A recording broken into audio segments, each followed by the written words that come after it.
Hey, what up, guys? It's Julia Vamps speaker, and who we got on today's show? What's going on, y'all? It's Lack of Flaws. Lack of Flaws. Okay, first of all, before we even give an intro about who you are, where you come from, let's talk about the name first.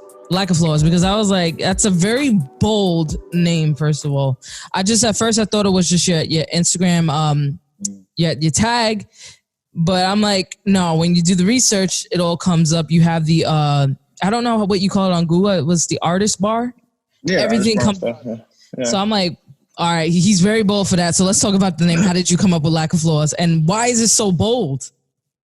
The truth is, the name has taken a lot of meanings over the years. Like, the name has taken a lot of different meanings to me. My first rap name was Flawless. And when I went to trademark it, there were some issues. So we started to play with different variations of Flawless, and Lack of Flaws is very, very distinct. There's going to be no trademark issues. Well, there were no issues there. But aside from that, just what it meant to me over the years, it's meant like I got to get up every day and be the best version of myself. Like, I do understand that I'm not perfect, and a lot of people misinterpret that as me being arrogant or something along those lines. And it's really like, no, I got a name I got to live up to every day. Every day I got to get up and try to be the best version of myself that I can possibly be. I fall short all the time, but it's about getting up and having a name that I got to live up to. I don't get to rest on my laurels. I got to push forward every time. Every day. I like that. It's a nice little reminder, because at least it clears up the whole misconception of you being, like, I guess, arrogant. Because I was like, well, damn. So I'm not gonna lie, I thought that too. I was like, I need to know what the boldness is behind it, but it's actually a lot more meaningful than we all thought. So there you go. It was the notorious B.I.G. Like, I come from like big hip hop names, like really, really big. Naughty by Nature, like these are big names, you know what I'm saying? So, nah, definitely, that's a fact, because we'll get into your music and that correlation in a little bit. Called Quest. Yep. These are some prolific names in hip hop. Absolutely. So, when did you get your actual start in the music industry? I started writing really young. I started writing when I was probably like 12, 13 years old. Wow. It was really just an outlet for the stuff that was going on around us in the neighborhood and the stuff that we saw. And my older cousin had got a beat machine. Oh, wow. He's 10 years old. That's a real starter pack. Yeah. So it's like, I'm like, 9, 10, 11 years old at the time, and he had just moved in.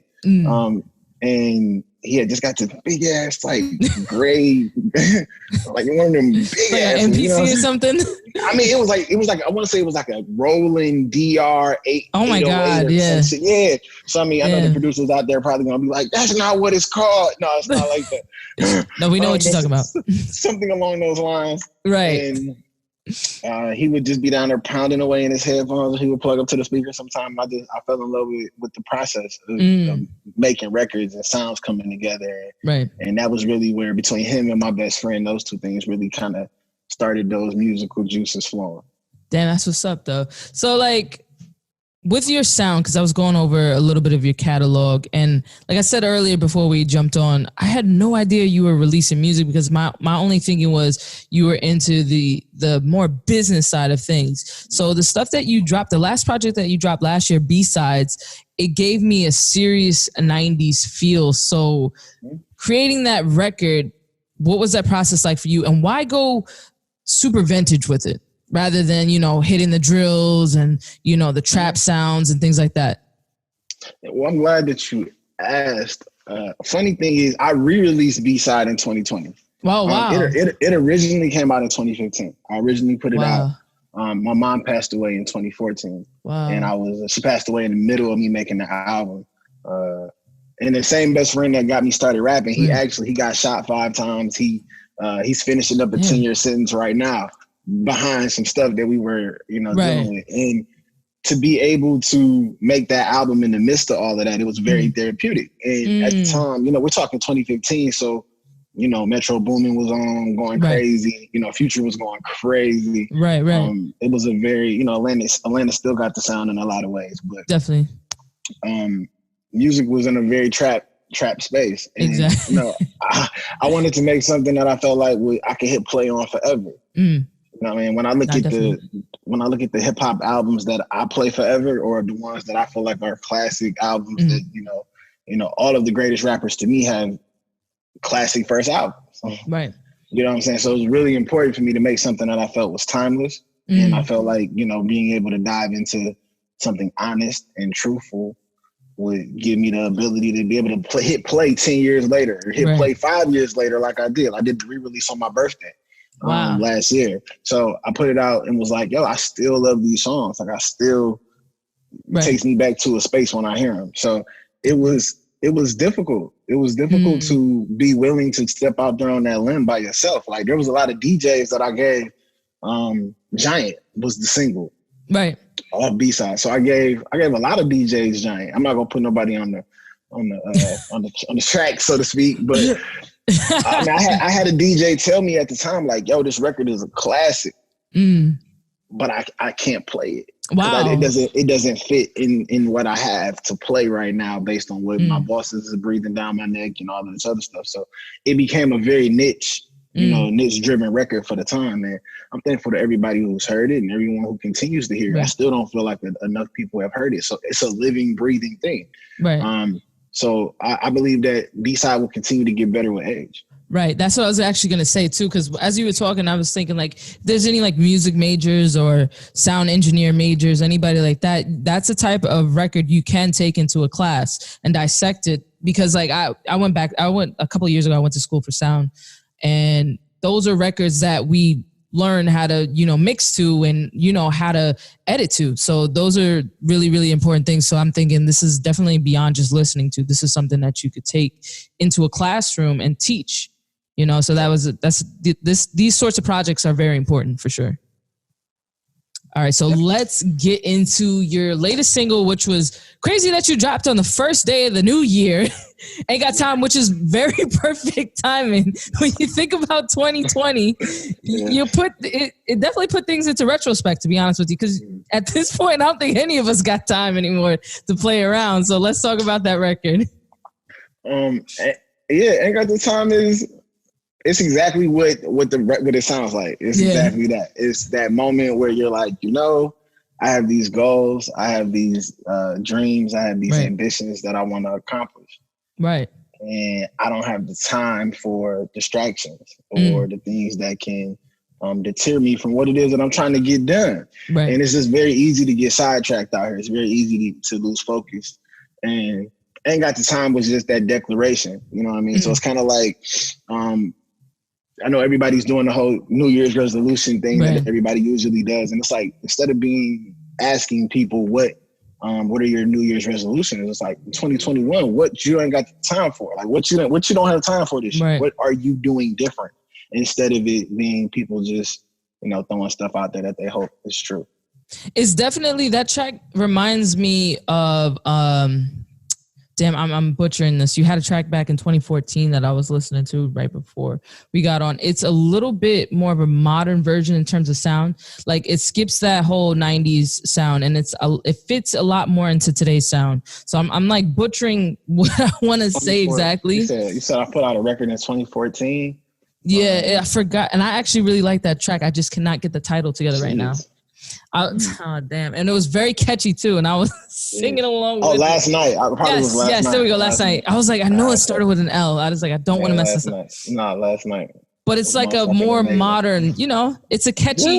Ain't Got the Time is very catchy and it fits for right now. So it's definitely a lot different from what you've done previously. So who are you looking forward to working with? I know that you are, like you said, you're a songwriter yourself and also a producer. Yeah. So who are you looking forward to working with going forward in 2021? Honestly, I'm open right now. Like because I have a project coming out extremely soon. I won't. Okay. Sooner than later. Which I know sounds crazy for me, but I got an album coming out sooner or later. It's gonna be a heavy release year for me. I can say that much. Heavy release year for me. But so then we're gonna be watching. I'm just saying it's a heavy release year for sure. And I forgot the question. Who are you looking forward to? I was thinking about the records. Okay, yeah. I'm really more excited right now about linking up with great creative minds on the visual side. Okay. I'm really more interested right now. And don't get me wrong, I'm always open to amazing musicians and producers and songwriters and artists. I'm always open. But right this second, I really want to make sure that we take these records and that we create moments and very interesting and visuals that expound upon what we were trying to get across, to make sure that our message is delivered and make sure that we're communicating properly and clearly what was intended. You know, at the end of the day, if you go in the studio and you make a song or whatever, you're trying to get some emotion across. You're trying to get something across. So I want to make sure that we're producing visuals that drive home those points and bring these songs to life and beyond. Absolutely. So another thing that I really kind of want to focus on too, because you're on both sides of the fence, and lately for Culture Pop Radio, we have been really trying to drop gems for a lot of different artists that come out there. So let's talk a little bit more about the management side. So you were talking about releasing tracks to DJs and not feeling the DJs feeling like it's not something that they could play. What would you say to an artist in that sort of instance that's trying to get their music out there, something that they're passionate about and that they love, and a DJ or a station or playlist is refusing that sort of passion, I guess? Today it's a different world than it was when that happened. Like I said, B-Side originally came out in 2015. So I started sending Giant out in late 2014. So you didn't have playlisting the way you have it today. You really did need radio in certain ways. You did need the DJs either playing it in their clubs or, different platforms that they may have. So today I would tell the artist there's a home for everything. Like, it doesn't matter what kind of music you make today, there's a home for it. It's more about you doing your homework and your research to be able to suss out what's the right playlist or the right radio station. There's so many different ways to get your music to people. Right. It may not be the most glamorous way to go about it, but if you just really find if you focus on your target market and you understand who's listening to you, if you understand who you make music for, then you focus on getting music to those places and getting it in front of those people, and it'll naturally go from there. But I mean, like I said, when I look back at the reference that you just used for Giant, I did get told that, but then I took it to satellite radio. And it got a lot more love at satellite radio than it did at terrestrial radio, who were playing more top 40 trap records. This got to live at more, Hip Hop Nation and stuff like that. Oh, right. I actually listen to that daily too. Yeah. Shade 405, these kind of places where a more hip hop sound fit. Right. So it was my job and my team's job. I was really, fortunate to work with great people, and I still do, that are able to identify these smaller niche markets so that we can still, grow our organic fan bases and people who actually resonate with the sound. Absolutely. And you said a very perfect word just now that I kind of want to focus on, the organic, everything being organic. What can you say to somebody that is, I guess out there, it's not as organic as it should be? Because we tell people over and over about the organic versus the paid sort of, there's no sustenance there. You know what I mean? What would you say, without saying too much, what would you say to somebody, you know what I'm getting at? What would you say to somebody that is trying to use that in the long run? Like why that wouldn't work, or why that would work, or, the do's and don'ts of doing stuff like that, and why it's important to have an organic fan base? Well, that's like 17-part question. We got to unpack that a lot. Okay, that's a lot to unpack at once. Hold on. Okay, coming with the questions. Okay. Number one, I think the biggest misconception in this whole situation starts off with people believing that it doesn't cost anything to grow an organic fan base. I think that's the first problem, is when people hear, did you pay for it or did you not? Did they immediately go to, oh, that's pay to play, it's not good? And it's like, no, that's not the way it works. Like, you do have to promote, you do have to advertise, you do have to do these things. So if a playlister does, charge you or whatever to get into the playlist. It's more about you being able to do your homework to figure out if the playlist is real or running bots or something along those lines. But at the end of the day, you're just trying to get yourself in front of people so that they can make a decision on if they like your music or not. So the problem with it starts there on saying, okay, cool. Are we paying for something? Are we not paying for something? Right. If you are paying for something, which is you should be paying for advertising. You should be paying for promo. You should be paying for these different outlets to get in front of new people so that they can potentially fall in love, become a fan, stream your record, add it to their playlist, buy merch, et cetera, et cetera, et cetera. That's where the disconnect happens. People think that everything is just supposed to be free. Now, I do understand this came from a time where if a DJ liked your song, he would play it in the club for free. You know what I'm saying? Right. Or there are platforms that if they like your stuff, they post it for free. It's just difficult right now because everybody's bombarding everybody with everything, and there's so many artists in the world.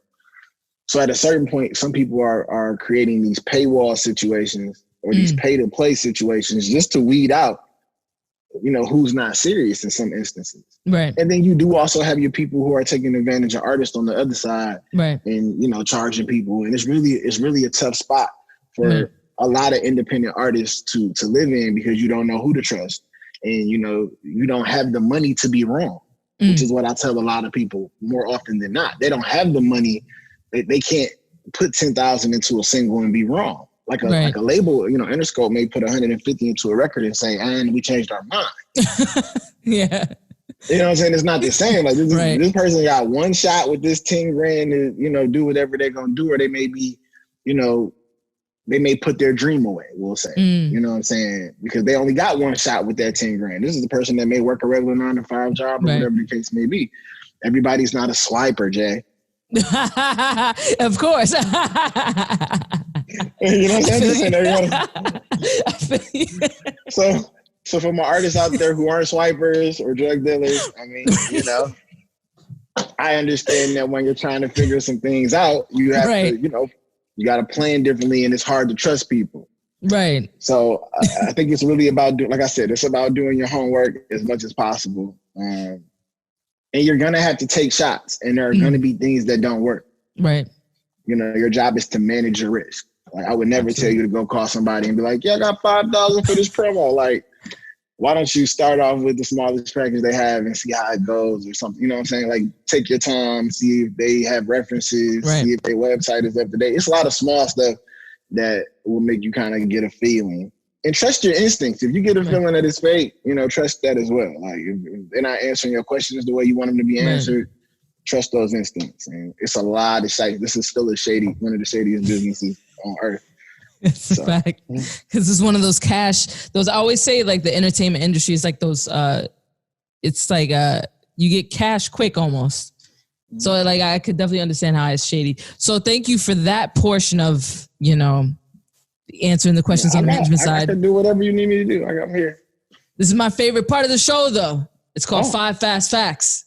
You got to be fast. We've been having people stopping and thinking and like, man, we need these to be quick. 5 fast facts about yourself you feel comfortable with sharing. Okay. So it's your time to go.